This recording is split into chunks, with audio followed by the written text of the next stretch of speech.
Hey everyone, and welcome back to Western Flavors. Before we begin today's story, let's recap the beautiful, healing events from our last chapter. In our last heartwarming story, a visiting Georgie noticed that Lindy was quietly struggling to process all the recent changes at the ranch. Using her own past as a guide, Georgie used a powerful lesson in liberty work with Lindy's pony to help her open up about her fears. This led to a profound moment of connection and understanding, with Georgie comforting Lindy and helping her feel safe again amidst the family's turmoil. If you missed that incredible chapter, the link to the full playlist is in the description below. If you're enjoying this journey, please take a second to hit that like button and be sure to subscribe so you never miss a chapter. Now, today's story shifts the focus back to Ty. Even as his family continues to heal around him, he's fighting a secret, internal battle, and an innocent moment with his daughter is about to force him to confront it head on. Let's get into the story. It was a perfect, lazy, late summer afternoon at Heartland, the kind of day that felt slow-moving and golden, steeped in a deep and abiding peace. The air was warm, carrying the sweet, dry scent of cut hay from the fields, and the only sounds were the gentle whisper of the prairie wind through the tall aspen trees and the happy, musical chatter of Lindy Borden. Amy was in her element, her face relaxed and smiling, her head bent close to her daughter's as she showed her how to mix colors.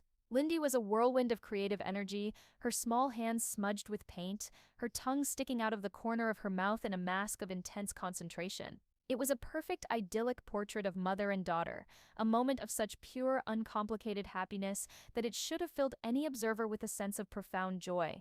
And Ty, sitting nearby in one of the old wooden chairs on the porch, was observing. He was physically present, a book resting unread in his lap. He smiled when Lindy held up a brightly painted rock for his approval.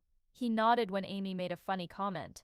He was playing the part of the happy, contented husband and father. But in the quiet, private world behind his eyes, he was a million miles away. He spent hours every single day rehearsing it in his head, a fruitless, repetitive loop of imagined dialogue. "Hey Nathan, it's set, Ty. About that dinner, I was drunk. I wasn't set thinking straight. I was wrong." No, that sounded like an excuse. It didn't have the strength of his new conviction. "Listen, Nathan, I need to be clear. I sipped him not letting Amy go. I sipped him going to fight for my family. Whatever you thought I said that night, forget it." The internal debate was endless. He would imagine Nathan's reaction, confusion, anger, a quiet, dignified acceptance, and each possibility only created more anxiety. He worried about the consequences. What if Nathan, hurt and confused, went to Amy and told her about the whole sordid mess? How could Ty ever explain his own logic, the logic of a broken man who had decided to give away his entire world? This internal monologue was a thief. It was a constant, buzzing static that filtered the beautiful sounds of his real life. He saw Amy's and Lindy's smiling faces, but the joy of it was dulled by his own preoccupation. He heard Lindy's laughter, but it sounded distant, as if from another room. He was a spectator at his own homecoming, so focused on a future, hypothetical conflict that he was failing to exist in the perfect, peaceful present. He was so consumed by the fear of losing his family that he was actively, though unintentionally, missing it. As the afternoon wore on, Lindy finished with her painting, brought her favorite rock over to him, a smooth gray stone now decorated with a surprisingly accurate, smiling horse face. "Look, Daddy, it's Spartan." Ty forced a smile, taking the rock from her. Wow, Bug. That's perfect. It looks just like him. He was about to say more, but his mind was already drifting, wondering if Nathan would be at the community meeting that week, if that would be a good time to talk to him. He was so lost in this thought that he didn't realize Lindy was still standing there, looking up at him, her smile slowly fading as she watched the familiar, distant frown settle on his face. She tugged gently on his sleeve. "Daddy? Yeah, Bug. What is it? Why are you always so quiet? Are you sad?" The question, so simple, so innocent, struck him with the force of a physical blow. It wasn't an accusation, it was a genuine, loving inquiry from his child, which made it 1,000 times more powerful. He looked into her wide, concerned eyes and saw his own internal turmoil perfectly reflected back at him. His anxiety wasn't a secret. It wasn't internal, it was a visible, tangible thing, a dark cloud that was shadowing his daughter's sunny afternoon. He saw in her eyes that she was starting to take responsibility for it, that she was beginning to think his sadness was somehow her fault, a thought that horrified him to his very core. No, sweetheart. Of course not. Daddy's not sad. I promise. He held her close, trying to infuse his words with a certainty he did not feel. I was just thinking about a lot of things. But I'm not sad.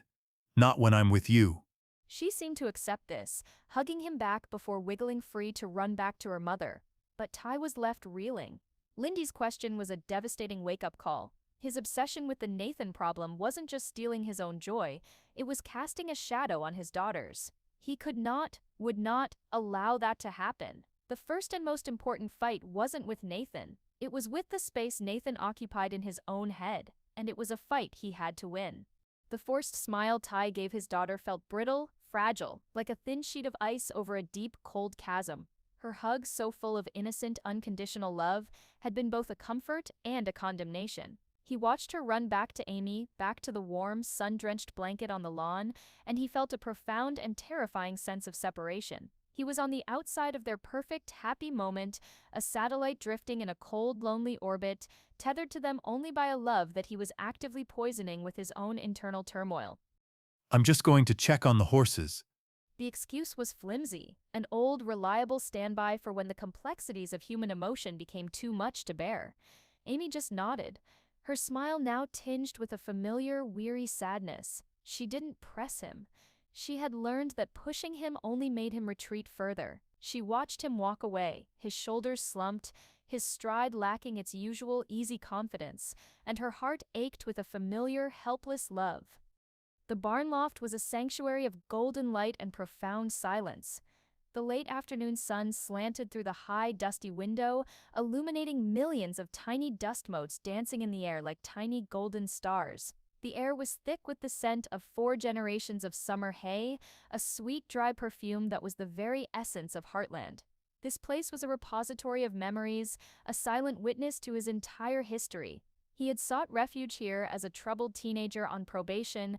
He had shared his first real, heartfelt conversations with Amy in this very spot. He had dreamed of a future here, a future that had felt as solid and real as the thick, rough-hewn beams above his head.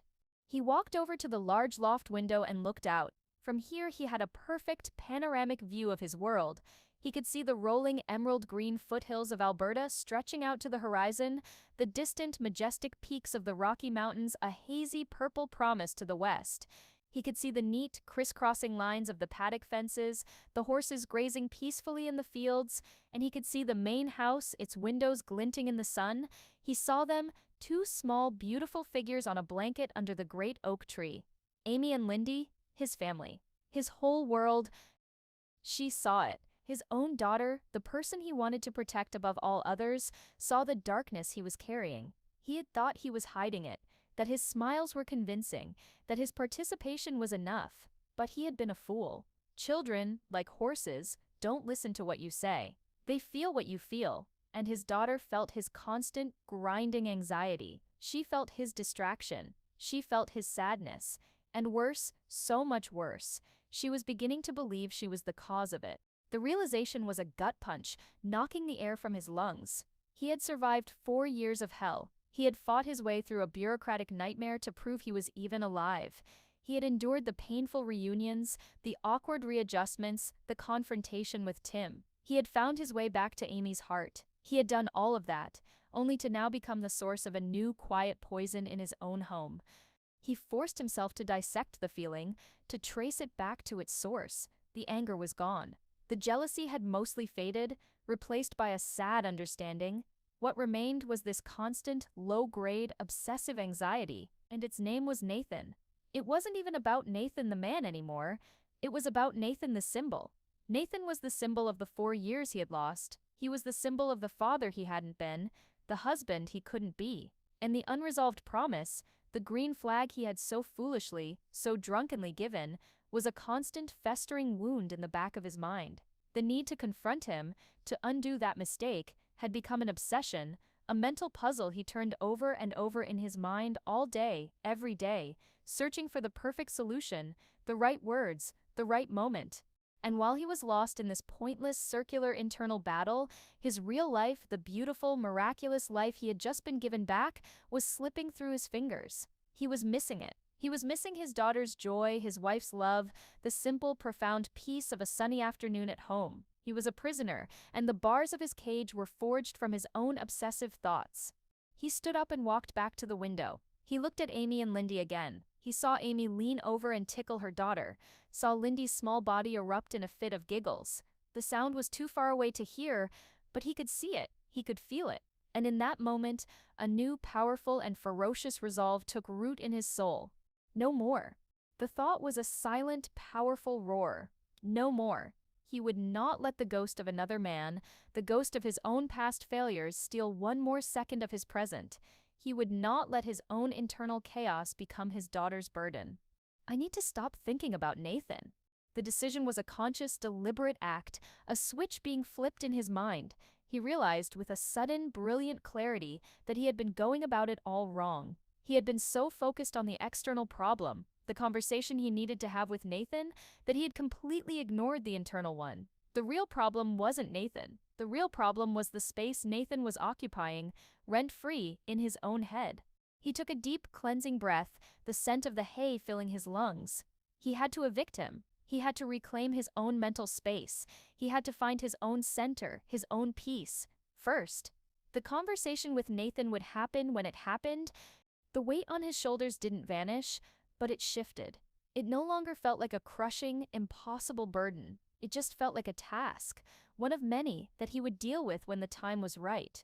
His first and most important task was to learn how to be present, to learn how to accept the gift of this new life, to participate in it fully, to feel its joy without the constant buzzing static of his own anxiety. He looked out the window one last time. He saw Amy look up towards the barn, her face a mask of worry, and he knew he had been up here too long. He turned away from the window, his expression no longer one of haunted, worried confusion. It was one of quiet, clear-eyed determination. He had just prescribed himself his own course of therapy, and the first session was about to begin. He walked to the ladder, ready to descend back into his life, not as a prisoner but as an active participant in his own healing. Ty descended the loft ladder with a new, quiet lightness in his step. The decision he had made, the simple, powerful choice to reclaim his own mind, felt like the first breath of fresh air after years of being submerged. He walked out of the barn and into the bright, late afternoon sun, and the world looked different. The colors of the rolling foothills seemed sharper, the blue of the vast Alberta sky seemed deeper. The oppressive gray filter of his own anxiety was gone, and the world in front of him was vibrant and full of a beauty he had been blind to. As he reached the bottom of the porch steps, she spoke, her voice laced with a gentle apprehension. Ty, are you okay? He stopped and looked up at her, and for the first time in a long time, he gave her a smile that was not haunted, not sad, not forced. It was a simple, genuine, and deeply reassuring smile. I'm better than okay. Amy, I'm getting there. The quiet confidence in his voice, the clear, unburdened light in his eyes, was so different from the man who had been tormenting himself just an hour before that it left her momentarily speechless. She didn't understand what had happened in the loft, but she could see the result. A weight had been lifted. He didn't wait for her to ask more questions. His new resolve was a current pulling him forward, demanding action. He knew he couldn't just think his way to peace. He had to work his way there. He gave her one last, reassuring nod and then strode off with a new, purposeful energy, leaving a stunned but hopeful Amy on the porch. His first stop was the back pasture, where he knew Jack was single-handedly trying to mend a long stretch of fence line that had been damaged in a recent storm. He found his grandfather-in-law wrestling with a heavy post-hole digger, his weathered face set in a mask of grim determination. Looks like you could use a hand, Jack. Jack leaned on the digger, wiping a bead of sweat from his brow with the back of his glove. I'm not as young as I used to be. Could always use a strong back.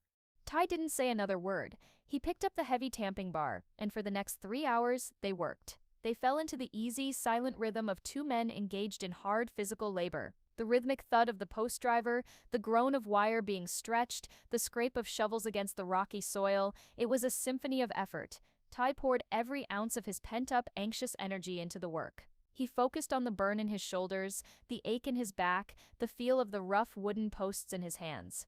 Every time his mind tried to drift back to Nathan, to the conversation he knew he still had to have, he would consciously, deliberately pull it back to the task at hand. Focus on the wire, make it taut. Focus on the post, make it straight. The pain in his muscles was a clean, honest pain, a welcome relief from the messy, complicated pain that had been living in his head. It was grounding. It was real. He wasn't a ghost. He was a man working the land, his body solid and capable. By the time they were finished, a long, perfect stretch of new fence glinted in the late afternoon sun, a tangible testament to their hard work, and the storm in Ty's mind had quieted to a gentle breeze. His next stop was the vet clinic. In the past few weeks, he had treated the space like a library, a place for obsessive, almost frantic study. Today, he entered it with a new purpose. It was not a place to escape, but a place to reclaim. He spent an hour not reading, but organizing. He meticulously arranged his newly ordered supplies, the glass bottles of medicine glinting on the clean shelves. He laid out his surgical tools, his hands moving with a calm, reverent precision. He was creating order in his physical space, an outward manifestation of the new order he was trying to build in his own mind. He was just finishing when the clinic door creaked open. A young boy from a neighboring farm stood there, looking nervous, clutching a small, whimpering bundle of fur in his arms. It was a puppy. "Dr. Borden, my dad said you were back." "It's Gus. He ate one of my sister's dolls. He's been sick all afternoon." Ty's professional instincts took over instantly. He gave the boy a warm, reassuring smile. Well, let's have a look at Gus. Bring him over here. He gently took the puppy, his hands expert and sure as he examined him. He spoke to the boy, his voice calm, explaining everything he was doing, demystifying the process and soothing the child's fear. After a gentle examination and a carefully administered emetic, the small plastic doll's shoe made a reappearance, and the puppy was instantly miraculously better, his tail giving a tentative wag. "You fixed him." He's a tough little guy. Just try and keep the doll shoes out of reach from now on, okay? The boy nodded enthusiastically and left with his happy, healthy puppy. The encounter was a small thing, but for Ty, it was monumental. He had healed something. He had taken a problem, assessed it, and solved it. It was a quiet but powerful affirmation of his own competence, his own purpose. He was a healer. That was a truth that had nothing to do with his past, or Nathan, or his own complicated heart. His final activity for the day was the most important. He found Lindy in the backfield trying to get a brightly colored kite to catch the prairie wind. He walked over, his earlier decision in the loft still fresh in his mind. He would not be a spectator to his daughter's joy. He would be a participant. Need some help with that? "It won't go up. The wind is being tricky." Well, I know a secret about the wind. You have to ask it nicely. He took the kite, his eyes twinkling. For the next hour, they were just a father and his daughter, their heads tilted back, their faces turned up to the brilliant blue sky. He showed her how to read the gusts of wind, how to let out the line at the perfect moment. They ran together, their laughter carrying on the breeze, until finally, the kite caught a current and soared upwards, a vibrant splash of color against the endless sky. Ty stood behind Lindy, his hands on her small shoulders, as she held the string, her face a mask of pure, concentrated joy. And in that moment, he was 100% present. He wasn't thinking about Nathan. He wasn't rehearsing a conversation. He was simply there, feeling the warmth of the sun on his face, the steady tug of the kite string, and the immeasurable, precious weight of his daughter leaning back against him. He was at peace, and it was the most wonderful feeling in the world. The walk back to the house from the open field was a slow, happy journey. Ty and Lindy walked hand in hand, the brilliant, colorful kite trailing behind them like a loyal pet. The late afternoon sun was a warm, golden blanket across the Alberta foothills, and the air was beginning to cool, carrying the sweet, earthy scent of the coming evening. Lindy was a bubbling stream of cheerful chatter, recounting every dip and soar of the kite's flight, and for the first time in a long time, Ty was listening with his whole heart. He wasn't just hearing the words, he was absorbing the pure, uncomplicated joy behind them. She watched him now as he walked beside Lindy, his long strides shortened to match her small ones. She saw the way he was bent towards her, his attention completely and utterly hers.